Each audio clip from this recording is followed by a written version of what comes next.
وعلیکم السلام ورحمۃ اللہ وبرکاتہ۔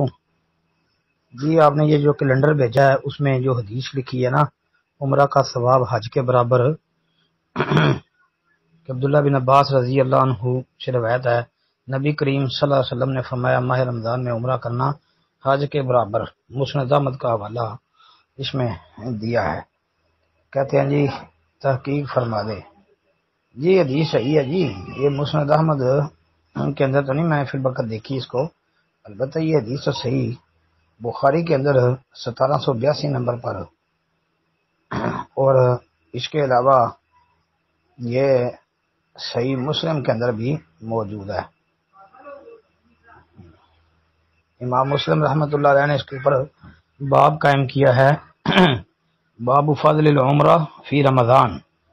جی تو یہ مسلم کے اندر بھی ہے، بخاری کے اندر بھی ہے، اس کے علاوہ یہ جو ہے نا نسائی وغیرہ کے اندر بھی یہ آتی ہے روایت، اور یہ روایت انشاءاللہ ثابت ہے۔